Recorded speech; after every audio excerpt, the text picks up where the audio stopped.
Hi there guys, and welcome to another episode of the Cover Zero Show with me, your host Simon Conboy.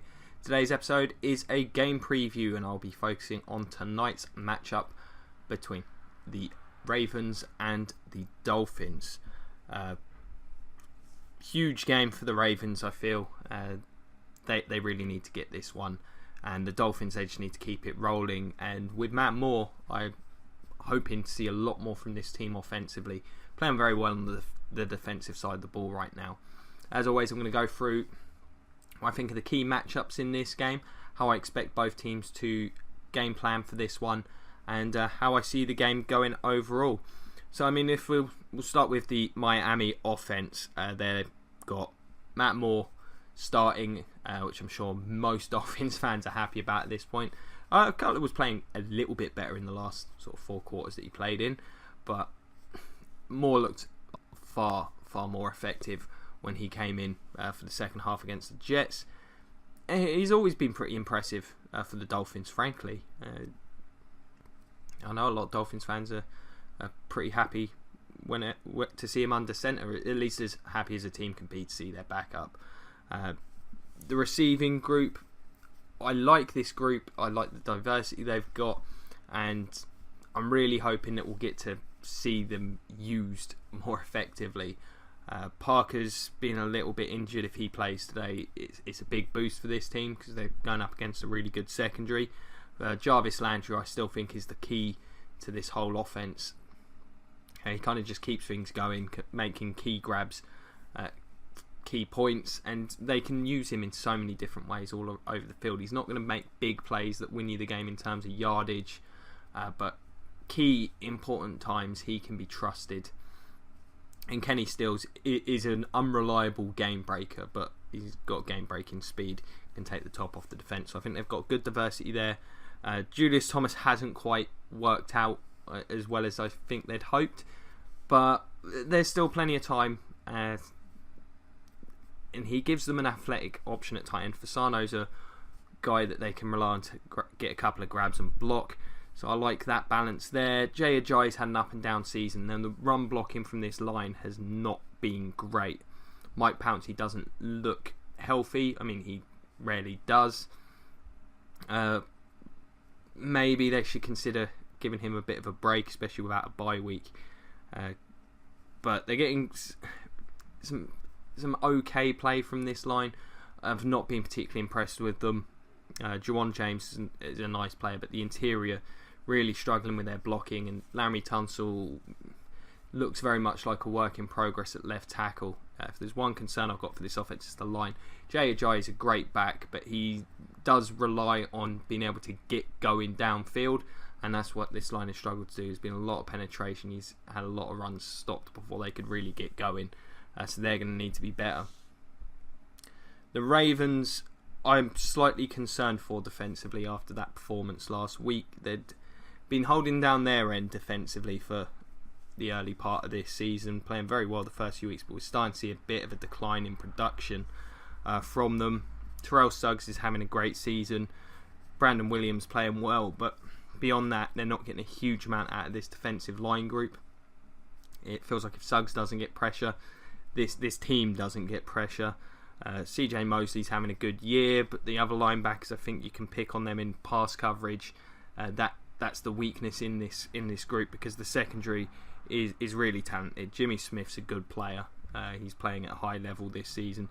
Brandon Carr's an experienced player. He's not going to make a huge amount of mistakes. They're bringing Humphrey along slowly, which I think is the right thing to do. And this safety group pairing have been playing well. What shocked me at the weekend was how poorly they played against the run. And the Dolphins have a more talented back than Latavius Murray and Jay Ajayi, and I don't think the Vikings line is a particularly good one either. So if they struggled there, they're going to have to get that fixed, because at the end of the day, the Dolphins are still going to try and pound you with Jay Ajayi regardless of who's starting at running back, and most of their offensive success will come from him having a big day and allowing the team to succeed off the play action. So they're going to have to be better there. I think they will be. I think last week's game was a bit of an aberration, but it's still got to be somewhat of a concern. The matchup for me that's going to be most interesting is just who deals with Kenny Stills. because you probably want Jimmy Smith on Devontae Parker, but if he's dinged up, I think maybe you take that chance. I think Brandon Carr's probably the guy you want on Jarvis Landry. Whilst Carr's not got a huge amount of speed, Landry doesn't either. He's an experienced player. I think you want a smart guy playing against Landry because he gets open more through intelligence than through raw physical traits. And I think Carr, putting a rookie on him is probably a bad idea. That's probably how I would look to do it if I was this team, and just take your chances with whether Devontae Parker's healthy or not. Mosley's going to have a big game. Ajayi's going to get his opportunities, and Mosley's going to have to do a job. Williams, I think he's going to dominate the line of scrimmage. You're going to see Ajayi trying to pop things to the outside. That's where I think Mosley has to do a good job playing clean up. Similarly, I think you'll see a lot of deep safety play. I think they're going to trust the front seven to get the job done, and you're going to see these safeties, I think, for the most part, playing back pretty deep, but I think they'll bring Jefferson up every now and then. That's when I think the Dolphins have to try and strike on the offensive side.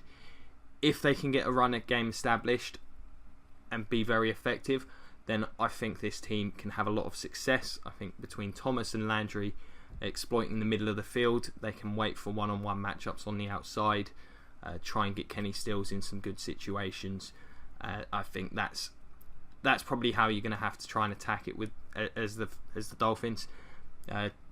Mix it up with Ajayi, I think. Try and get him outside. I think running up the middle on this Ravens team isn't the easiest task in the world, and as I say, the interior's not been playing great for the Dolphins.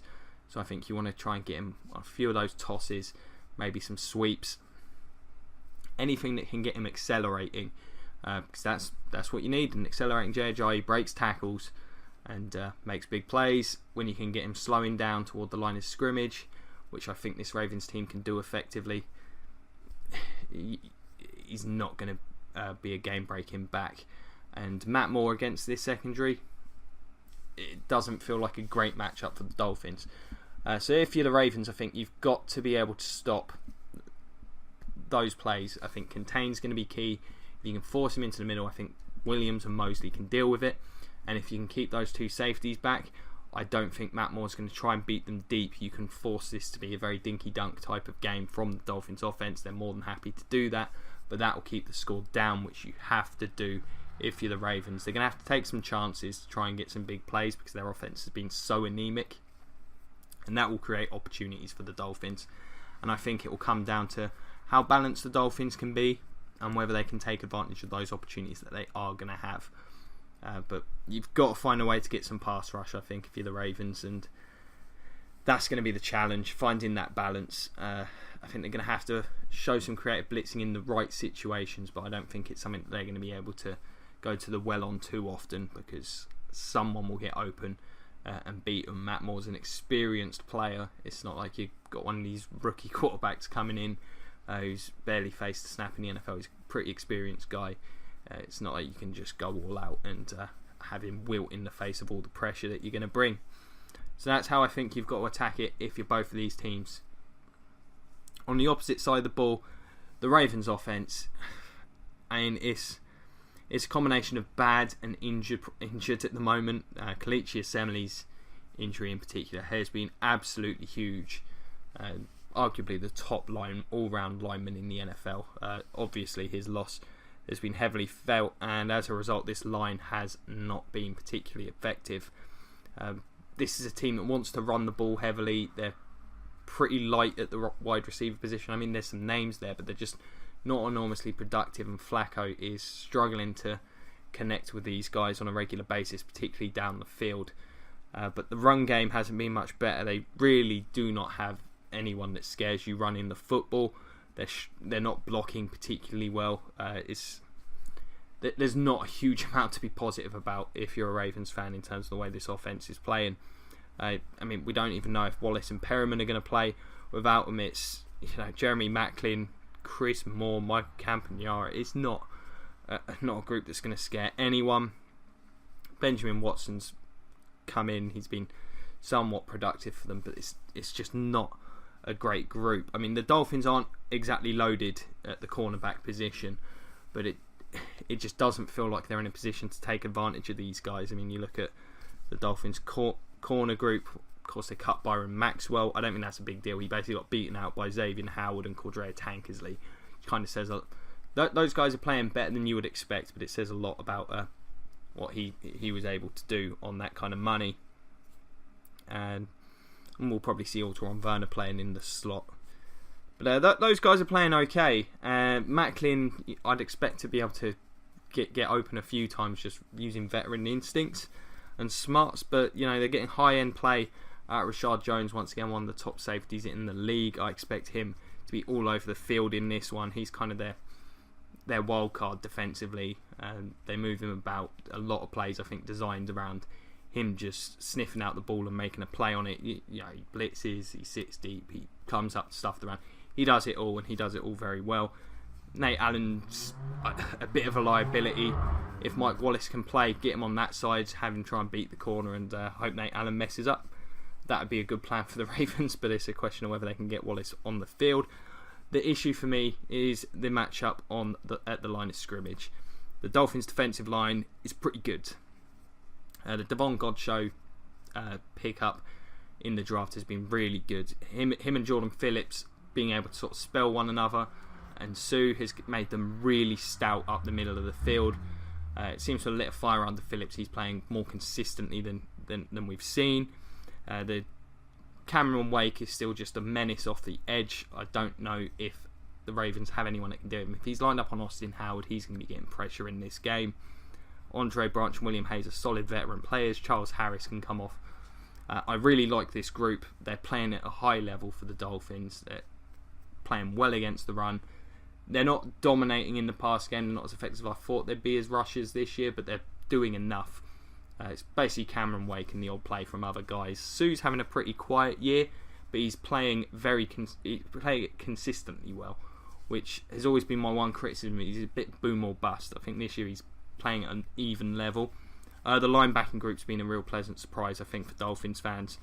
Kiko Alonso is playing very well. The other guys still feel like there's not enough speed there, and you can probably get at them in coverage, but after them in coverage. But I'm not sure the Ravens have the personnel or the ability in the passing game at this point in time to really make the most of it. But they're smart run defenders, and with the way the line's playing, this team's been pretty damn tough to run on over the last few weeks. I mean, the Ravens, I don't know what can you really plan to do with this offense. They need to get creative somewhere down the line. They're not going to be able to beat a team playing straight up at the moment. They're not good enough at the line. There's not enough talent at the skill positions, and Flacco is struggling to make plays with very little help around him. So I think you've got to try and manufacture offense, whether that's going to the well with a couple of trick plays, just doing some cheap stuff, trying to get cheap picks, that kind of thing, to get guys wide open. You're going to have to play a quick passing game for the most part, which the Dolphins are going to be accounting for. I'm expecting them to play very, very close to the line of scrimmage in this one for the most part. But you're going to have to be efficient. They're going to have to drain the clock, because I just don't think they can afford to have their defence on the field too much. That's been a problem. They've been worn down in games. It's a talented defence, but this offence just too many free and outs. They've been trying to run the ball.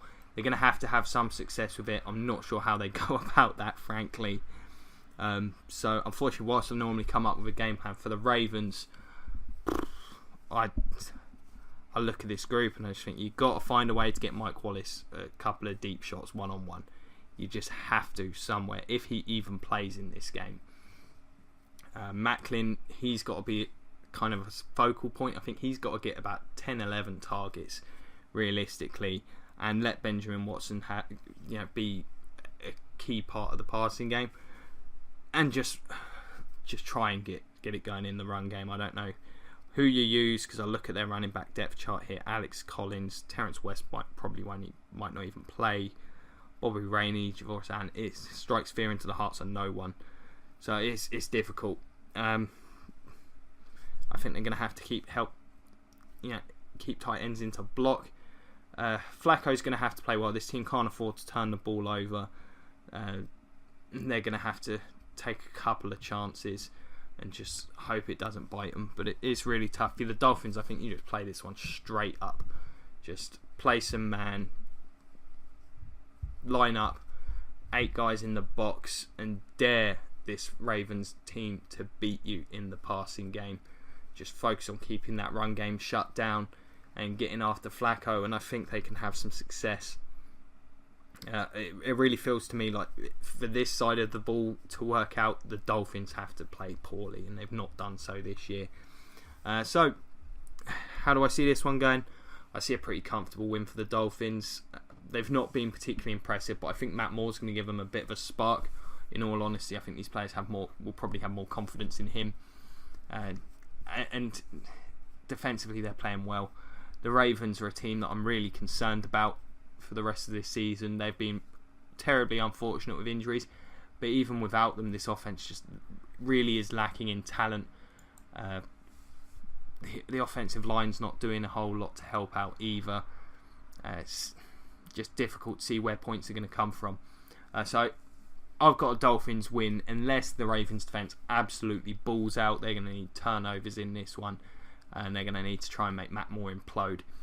This Dolphins team has shown the ability to really stink it up on offense, but I don't know if we're going to see that. I think with Moore, they're going to be a more consistent team in the pass game. And I just feel this Dolphins team's a better team right now. I'll be very surprised if they lose this one. So there you have it. Those are my thoughts on this one. As always, let us know. What do you think? How do you see this one going? Do you think Ravens have a shot? Do you think they're done, or are you one of the few people left with confidence this team can achieve anything this year beyond maybe mediocrity at best? It's a shame. I like the Ravens. I like Harbaugh. I think he's a great coach, but this team is really flawed at this point in time. As for the Dolphins, they'll continue kind of meandering to success despite not being overly impressive, but I think this might be a game where we see them start to show some of their potential, because it is a talented team. As always, if you enjoyed this, check out more of the show. We've got game previews, reviews going up all the time. The round table every week. A couple of weeks until mid-season. Going to be doing a whole bunch of different stuff then, so they'll be well worth watching. If you could like, share, subscribe, check out the Patreon, it'd be greatly appreciated. Thank you so much for watching. Really do appreciate it here at Cover Zero. It's been a pleasure as always. Have a great evening and go Bucks.